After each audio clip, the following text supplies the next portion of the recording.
प्रचंड एनर्जी आहे, फक्त ती नको नको त्या गोष्टींमध्ये वाया घालू नका. हेच दिवस आहेत उंच भरारी घेण्याचे आणि हेच दिवस आहेत पाय घसरण्याचे. या वयात पाय घसरू द्यायचे का उंच भरारी घ्यायची, मला वाटतं ही स्वप्न पोरांनो तुम्ही बघितली पाहिजे. तुमच्यातलं वेगळे पण तुम्हाला ओळखता आलं पाहिजे. तुमच्यात काय स्ट्रेंथ आहेत, तुमच्यात काय विकनेस आहेत ते तुम्हाला कळायला हवं. केवळ तुमच्या गुणपत्रिकेला आलेली गुणांची सूज म्हणजे पोरांनो तुमची गुणवत्ता नाहीये. परीक्षा जवळ आल्यानंतर मग मागच्या वेळेस कोणते क्वेश्चन रिपीट झालते, मग ते क्वेश्चन परत येणार आहेत का, आणि मग ते पाहून अभ्यास करायचा, आणि मग फक्त कॅम्पस मध्ये आपण सिलेक्ट झालं पाहिजे, आणि मग 10-20 लाखाचं पॅकेज मिळालं पाहिजे. इथपर्यंतच माणूस म्हणून तुमचं माझं काम आहे का? महात्मा फुले सांगायचे, अशिक्षितपणाचा टप्पा ओलांडून आपण शिक्षित झालं पाहिजे, शिक्षितपणाचा टप्पा ओलांडून आपण सुशिक्षित झालं पाहिजे, सुशिक्षितपणाचा टप्पा ओलांडून आपण सुसंस्कृत सृजनशील झालं पाहिजे. केवळ शाळेतल्या कॉलेजमधल्या 4 भिंतीत जे शिकायला मिळतं ना पोरांनो, फक्त ते शिक्षण नाहीये. सताड उघडे डोळे ठेवून तुम्ही समाजाकडे बघा. समाजातले प्रश्न तुम्हाला कळतात का? तुमचं ज्ञान मुळात समाजाभिमुख आहे का? तुमच्या ज्ञानाचा काही समाजाला उपयोग होतो का? मला वाटतं हे प्रश्न कॉलेजच्या जीवनात आपल्याला पडायला हवेत. तुम्ही तुमची गुणवत्ता फक्त पॅकेज सोबत जोडू नका. मी परवा पाहिलं सोशल मीडियावरती, मेकॅनिकल इंजिनिअरिंगच्या एका पोरानं ते ऊस वाहून नेताना बैलांच्या खांद्यावरती जू असतो गाडीचा, आणि त्या बैलांना ते सगळं ओझं वाहून न्यावं लागतं. शोध म्हणजे काय, जगाला अवाक करावेत असेच शोध तुम्ही लावले पाहिजे तसं नाहीये. एखादं छोटं इनोव्हेशन असेल पण त्यानं एक मोठी क्रांती होऊ शकते. इंजिनिअरिंगच्या एका स्टुडंटनं काय केलं मी पाहिलं, त्यानं त्या बैलगाडीला पुढून एक व्हील लावलाय आणि त्यानं निम्म्यापेक्षा जास्त ओझं बैलांच्या खांद्यावरचं कमी झालं. पूर्वी त्या बायका अशा जात्यावरती दळायच्या आणि जात्यावरती दळताना त्यांचे दिवसभर हात दुखून जायचे. आता मिक्सर आलाय, आता गिरणी आले, सगळं खरं आहे, पण आजही कित्येकांना वाटतं की जात्यावरच दळलेलं त्याची चव मिळेल का? आता तुम्हाला जात्यावरच दळायचंय ना. इंजिनिअरिंगच्या एका पोरानं त्याला बेरिंग बसवल्यात त्या जात्याला, आणि त्या हलका अतिशय सोप्या पद्धतीने ते जातं दळलं जाऊ शकतं. मला वाटतं तुम्ही थोडासा काही वेगळा विचार करता का? जगभरातली पोरं आपल्या वयात काय विचार करतात? तुम्ही पोरींनो ते एलॉन मस्क नाव ऐकलं? त्यानं ट्विटर विकत घेतलं. परवा मी एलॉन मस्कचं भाषण ऐकत होतो. तो त्याच्या भाषणामध्ये सांगत होता 2050 पर्यंत आम्ही आमच्या देशातून विमानाचे प्रवास बंद करू आणि आम्ही रॉकेटनं प्रवास करू. रॉकेट लॉन्च करता येतं, तो म्हणला आम्ही लँड करू, आणि 2050 पर्यंत आमच्या देशामध्ये रॉकेटचे प्रवास सुरू होतील. एलॉन मस्क त्याच्या भाषणात सांगत होता 2050 पर्यंत आम्ही आमच्या देशात असे रस्ते तयार करू, त्या रस्त्यांवरून गाड्या धावतील आणि आपोआप त्या गाडीची बॅटरी चार्ज होईल. त्याच्यासाठी प्लग बिग लावायची गरज नाही. एलॉन मस्क सांगत होता आम्ही अशी घरं तयार करतोय, त्या घरांच्या भिंती दगडविटांच्या नसतील, घरांच्या भिंती सोलर पॅनलच्या असतील. ते घर स्वतःची एनर्जी स्वतः क्रिएट करेल. मला हेवा वाटतो ही पोरं असा विचार तर करतात की आमची घरं सोलर पॅनलची असतील, आमची घरं स्वतःची एनर्जी स्वतः क्रिएट करतील. ती पोरं काय विचार करतायत आणि आमच्या डोक्यात काय हो? आमच्या डोक्यात अजून चाललाय आकडा कसा टाकायचा, आकडा पकडल्यावर फोन कोणाला करायचा. का आम्ही या पोरांबरोबर स्पर्धा करू शकत नाही? इंजिनिअरिंगची जगातली पोरं काय करतात आम्ही काय विचार करू शकत नाही? या राष्ट्राचा कणा आहे पोरांनो इंजिनियर. या राष्ट्राला, या जगाला एका वेगळ्या समृद्धीकडे घेऊन जाण्याची ताकद जर कोणात असेल तर ती तुम्हा अभियंत्यांमध्ये आहे, आणि ती तुम्ही समजून घेतली पाहिजे. नॉस्कॉम कमिटीचा रिपोर्ट होता, in future 75% engineers will be permanently unemployed, 90% plain graduates will be permanently unemployed. आणि काय कारण आहे माहिती आहे? 90% प्लेन ग्रॅज्युएट्स उद्याच्या काळात नोकऱ्या मिळणार नाहीत, कारण आम्ही शिकतोय ते फक्त मार्कांसाठीच शिकतोय. मराठीतनं ग्रॅज्युएट झालेल्या पोराला मराठी बोलता येत नाही, हिंदीत ग्रॅज्युएट झालेल्या पोराला हिंदी लिहिता येत नाही, इंग्रजीत ग्रॅज्युएट झालेल्या न बोललेलं बरं. कॉमर्स मध्ये ग्रॅज्युएट झालेल्या पोराला बँकेतून डीडी काढता येत नाही. आम्ही कुठे घेऊन चाललो या सगळ्या एज्युकेशन सिस्टीमला? मार्क मार्क सगळं कसं मार्कांसाठी असेल? इतिहास मार्कांसाठी, भूगोल मार्कांसाठी, विज्ञान मार्कांसाठी. शिवाजी महाराज 4 मार्काला, संभाजीराजे 5 मार्काला. तुकाराम महाराजांचा अभंग अवघड आहे म्हणले, ऑप्शनला टाकू. परवा तर 10वीतले एक पोरग मला विचारत होतं, सर या वर्षी मराठीच्या पेपरला ज्ञानदेव पडणार आहेत का तुकाराम पडणार आहे? अरे म्हटलं हे पडतील कसे ज्यांनी महाराष्ट्र उभा केला. थोडस मार्कांच्या पलीकडे जाऊन आपण आपल्या शाळा कॉलेजांमधल्या आयुष्याचा थोडासा आनंद घेऊया. लॅबोरेटरीमध्ये जा, वेगवेगळे प्रयोग करा, संशोधनासाठी स्वतःला झोकून द्या. एकतर पोरं लॅबोरेटरीत जात नाही, प्रयोग करत. ते कशाला प्रयोग करतोय? सरच त्यांना प्रयोग करू देत नाही. पोरग काही प्रयोग करायला गेलं का सर सांगतात चंचू पात्र तेवढंच आहे, फुटतंय, ठेव खाली, लिटमस पेपर संपल. तोंड बघून प्रॅक्टिकलचे मार्क मिळणार आहेत. कसे सायंटिस्ट जन्माला येतील? मी तुमच्या कॉलेजचं सांगत नाही. आम्ही कधी बदलणार आहोत? माझं सांगणं आहे पोरांनो तुम्हाला, तुमच्यामध्ये प्रचंड ताकद आहे, पण तुम्ही ही ताकद आहे ना नको नको त्या गोष्टींमध्ये व्यर्थ वाया घालू नका. एनर्जी कॉन्झर्वेशनचा नियम काय सांगतो? एनर्जी क्रिएट होते का? ती डिस्ट्रॉय होते का? ती फक्त एका फॉर्म मधून दुसऱ्या फॉर्म मध्ये कन्वर्ट होते. आता एखादा पोरग जोर जोरात उड्या मारताय, त्याचं उड्या मारणं तुम्हाला बंद करायचं. हातपाय बांधून त्याचं उड्या मारणं बंद करता येईल का?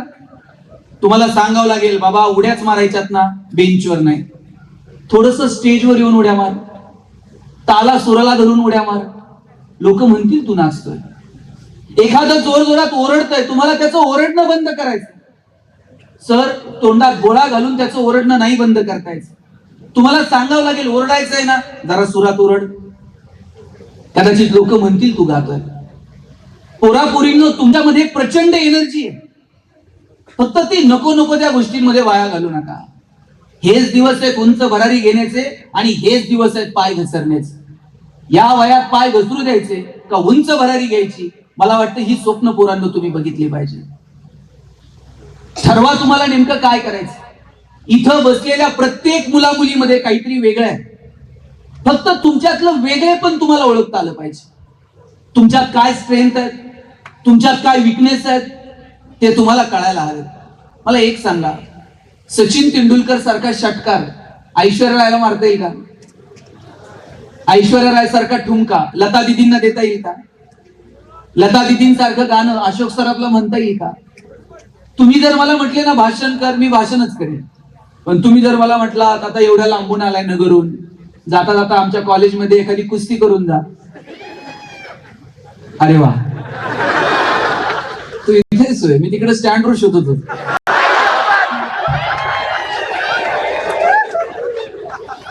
आपल्या प्रत्येकात काहीतरी वेगळं आहे, फक्त ते वेगळे पण शोधता आलं पाहिजे. मी एक गंमत सांगतो. मी कॉलेजला गेलो पुण्यामध्ये शिकायला आणि माझ्या सरांनी विचारलं, गणेश तुला MBA कशात करायचं? मी म्हटलं मला ह्युमन रिसोर्स मॅनेजमेंट मध्ये MBA करायचं. सर प्रत्येकाला विचारत होते कोण MBA कशात करणार. आमच्या वर्गात एक बोबडं बोलणारं पोरग होतं. त्याला विचारलं तुला MBA कशात करायचं? त्याला र म्हणता यायचं नाही, ते र ला ल म्हणायचं. त्याने सांगितलं मला मार्केटिंग मध्ये MBA करायचंय. म्हटलं सर म्हटले तुला नीट र बोलता येत नाही, तू मार्केटिंग मध्ये काय MBA करणार? तुझं बॅकग्राऊंड कॉमर्स आहे, तू फायनान्स मध्ये MBA कर. पोरग वर्गात उठून उभं राहिलं आणि म्हटलं सर कलनाल तर मार्केटिंग मध्ये MBA कलनाल नाही तर शिकणार नाही. म्हटलं सर म्हटले तुला काय करायचंय ते, आपण एक परीक्षा घेऊयात आणि शोधूयात की कुणामध्ये मार्केटिंगचं टॅलेंट आहे. ज्याची सगळ्यात आमची परीक्षा घ्यायची ठरवली आणि परीक्षा काय घेतली, आम्हाला 100 रामायणाच्या प्रती दिल्या आणि सांगितलं या रामायणाच्या प्रती बाजारात जाऊन विकून यायच्या. ज्याच्या सगळ्यात जास्त प्रती विकल्या जातील आपण समजूयात की याच्यामध्ये मार्केटिंगचं टॅलेंट आहे, त्यानं मार्केटिंग मध्ये MBA करावं. आम्हाला वाटलं आम्ही बोलणारी पोरं, 100 रामायणाच्या प्रती तर मी अशा बाजारात जाऊन विकून येईन. 8 दिवस आम्ही बाजारात फिरलो. 9व्या दिवशी वर्गात आलो. सरांनी विचारलं, गणेश 100 पैकी किती प्रती गेल्या? म्हटलं 4. राहुल 8, संतोष 10. मार्क मिळवणारी पोरं पण 20 पेक्षा जास्त प्रती कुणाच्याच गेल्या नाही. ते बोबडं बोलणारं पोरग मागच्या बाकावर बसायचं. त्याला विचारलं, तुझ्या किती प्रती गेल्या रे? म्हटला, सर 100च्या 100 प्रती विकून आलो. म्हटलं, सर म्हटले, केलं काय? मार्केटिंगची कोणती स्ट्रॅटेजी, कोणतं रेफरन्स बुक? म्हणला, काहीच नाही. मी लोकांच्या दालात जायचो, बेल दाबायचो, लोक बाहेर यायची. लोक बाहेर आली की समोर लामायण ठेवायचो आणि सांगायचो, हे लामायण विकत घेता का वाचून दाखवू?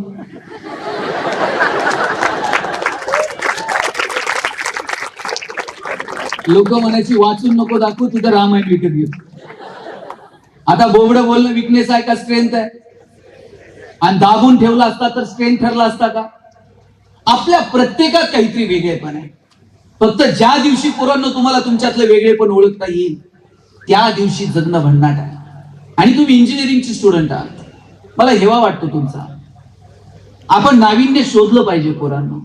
नाविन्य स्वीकारायला काही लागत नाही हो. खरी धडपड करावी लागते की नाविन्य शोधण्यात. आपण नाविन्य स्वीकारायला पटायचं, पण आपण नाविन्य शोधण्यात कुठेतरी कमी पडलो. आपला राजा होता पोरस. पोरसनं जी जी युद्ध केली ती सगळी हत्तीवरती बसून केली. पोरस लढायला निघाला तर हत्तीवर बसून जायचं आणि त्याचं सैन्य पण हत्तीवर बसून जायचं.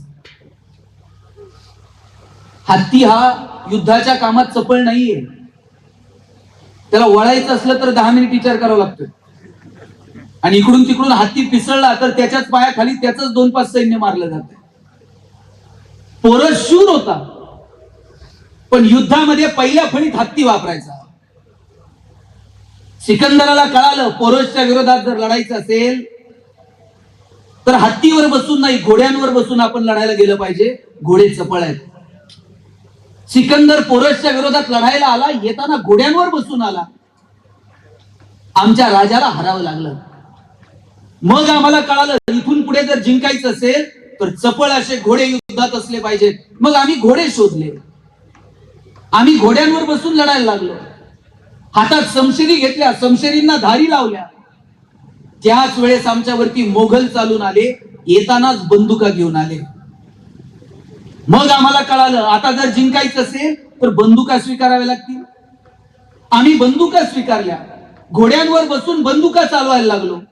त्याच वेळेस आमच्यावरती ब्रिटिश चालून आले, येतानाच तोफा घेऊन आले. पुन्हा आम्हाला माघार घ्यावी लागली. आम्हाला नाविन्य स्वीकारता येतं, आम्हाला लोकांना प्रशिक्षित करता येतं, पण दुर्दैवानं नाविन्य शोधण्याच्या बाबतीमध्ये मात्र पोरांनो आपण कुठेतरी कमी पडतो. तुमचं ज्ञान समाजासाठी वापरता येईल का? तुमचं ज्ञान समाजाभिमुख असेल का? याच्यासाठी नाविन्य शोधण्यावरती भर द्या. तुमच्यापैकी अनेक जण सिव्हिल इंजिनियर होतील. तुम्हाला कळेल आष्टीतल्या कोणत्या चौकात किती रुपयानं प्लॉट घ्यायचा, किती FSI, किती TDR लोड करायचा, किती रुपयानं फ्लॅट विकायचा, किती पैसे कमवायचे. पण सिव्हिल इंजिनियरला कधीतरी मनात विचार आला पाहिजे, पालिकेच्या रस्त्याचं काम सुरू असताना 2 मिनिट मी रस्त्यावरती थांबावं. पालिकेच्या ज्युनियर इंजिनियरला विचारावं, जरा इस्टिमेट दाखव, मी पण अभियंता आहे, मी पण इंजिनियर आहे, मला पण थोड्याफार रस्त्यामधलं कळतं. तुमच्यापैकी कुणी डॉक्टर होईल, त्याला कळलं हो किती बेडचं हॉस्पिटल, किती बँकेचं कर्ज, कसं फेडायचं, काय करायचं. पण डॉक्टरला वाटलं पाहिजे की कधीतरी मी प्राथमिक आरोग्य केंद्रात जावं, तिथल्या डॉक्टर सोबत बोलावं, त्याला विचारावं की काय मेडिकल फॅसिलिटीज आणि सगळ्या इनोव्हेशनला आपण कुठे घेऊन चाललोय. पोरांनो, मला आज तुम्हाला या कार्यक्रमाच्या निमित्तानं सांगायचंय, तुमचं ज्ञान तुम्हाला समाजासाठी वापरता येईल का याचा विचार करा. शोधा तुमच्यामध्ये नेमकं काय चांगलंय. जग कुठं चाललंय, आम्ही कुठं.